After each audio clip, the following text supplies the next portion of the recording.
Bonjour à tous, bonjour à la communauté Coyote et bienvenue en forêt de Fontainebleau en Seine-et-Marne. Je vous propose aujourd'hui de partir à la découverte du nouveau Range Rover Evoque. Souvenez-vous, en 2010, son look de bad boy chic avait fait fureur. Le plus glamour des SUV a-t-il perdu de son charme? On voit ça tout de suite.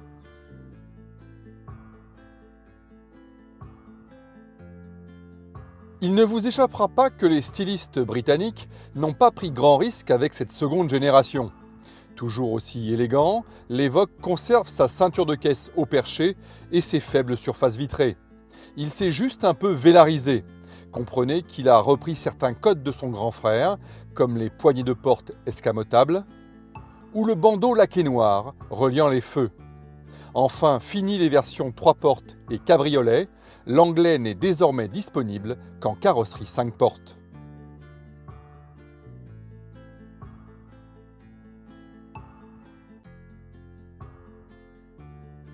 À bord, le nouvel Evoque poursuit sa montée en gamme.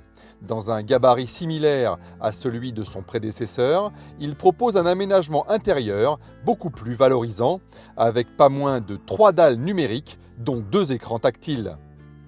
La présentation, l'ergonomie et les matériaux sont flatteurs, et pour se prémunir des dangers du stationnement, le rétroviseur central peut afficher la vue arrière, captée par la caméra. Le coffre s'avère pratique et spacieux, dommage qu'il n'offre pas un plancher plat une fois les dossiers rabattus.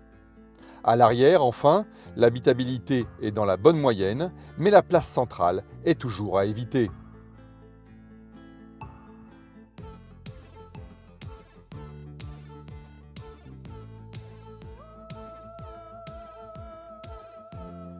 Soyons honnêtes, la précédente génération séduisait plus par son style que par sa conduite.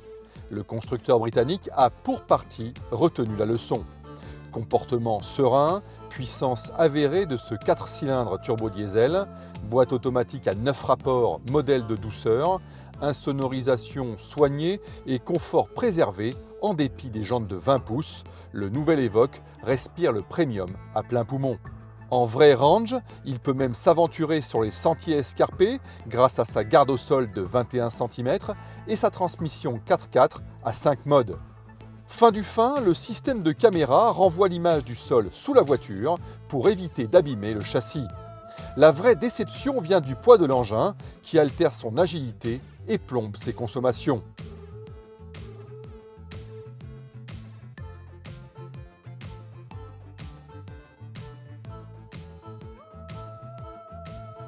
Du coup, en dépit de son hybridation légère, cet Evoque a tendance à lever trop souvent le coude. En conduite normale, sa consommation oscille entre 11 et 13 litres, avec de lourdes conséquences sur le malus, sans parler du tarif, plutôt élitiste.